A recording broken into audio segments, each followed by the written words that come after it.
বা কতটা লাঞ্ছিত হতে হয়। তো একটা কথাই বলি, বারবার একটা কথাই বলি যে আপনারা যত কিছু করেন নিজের জন্য অন্তত কিছু করেন, নিজে চলার জন্য অন্তত কিছু করেন, নিজে বেঁচে থাকার জন্য অন্তত কিছু করেন। তো এখন ধান সিজন, ধান কাটতেছে মানুষ, দেখেন মানুষ অনেক কষ্ট করতেছে, গরিব মানুষেরা অনেক কষ্ট করতেছে, মধ্যবিত্ত ফ্যামিলির মানুষেরা বা যাদের ধান আছে তারা অনেক কষ্ট করতেছে, এই যে ধান রাখছে রাস্তার উপরে। তো একটা কথাই বলি, বারবার বলছি বা বারবার বলি আপনাদের কাছে যে আপনারা প্রবাসীরা কখনো এমন ভুল করেন না, আমার মতন এমন ভুল করেন না যে নিজের সর্বোচ্চ সব কিছু দিয়ে পরিবারকে দিয়ে নিঃস্ব হবেন না।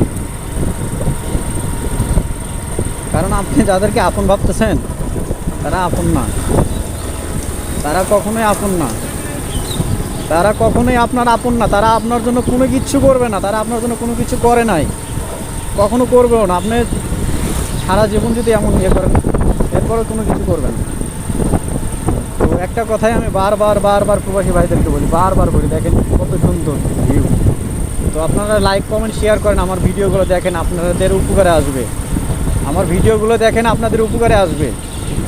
তো একটা কথা আমি বারবার বলছি আপনাদেরকে, হাজারবার বলি, এই যে দেখেন রাস্তার উপরে, এই যে দেখেন রাস্তার উপরে কী দিয়ে রাখছে, এই যে ক্ষতিকর একটা জিনিস দিয়ে রাখছে। এই যে এগুলো কিন্তু অনেক ক্ষতি করে, আপনারা কেন বোঝেন না? আপনাদের সুবিধার্থে, আপনাদের ভালোতে আপনারা যদি এইরকম করে রাখেন তো এটা কখনো কিন্তু ঠিক না, এটা কখনোই ঠিক না। আপনারা কেন বোঝেন না? এগুলো ক্ষতি করে। দুই সাইড দিয়ে আপনারা দিয়ে রাখছেন, মাঝখান থেকে ফাঁকা করে রাখছেন। দুইটা গাড়ি যখন আসবে, দুইটা বাইক যদি রানিংয়ে থাকে, এই যে মোড়ে, এইরকম মোড়ে যে আপনারা দিয়ে রাখছেন, এরকম মোড়ে, এগুলো আপনারা কেন বোঝেন না বা কেন আপনারা এগুলো করেন?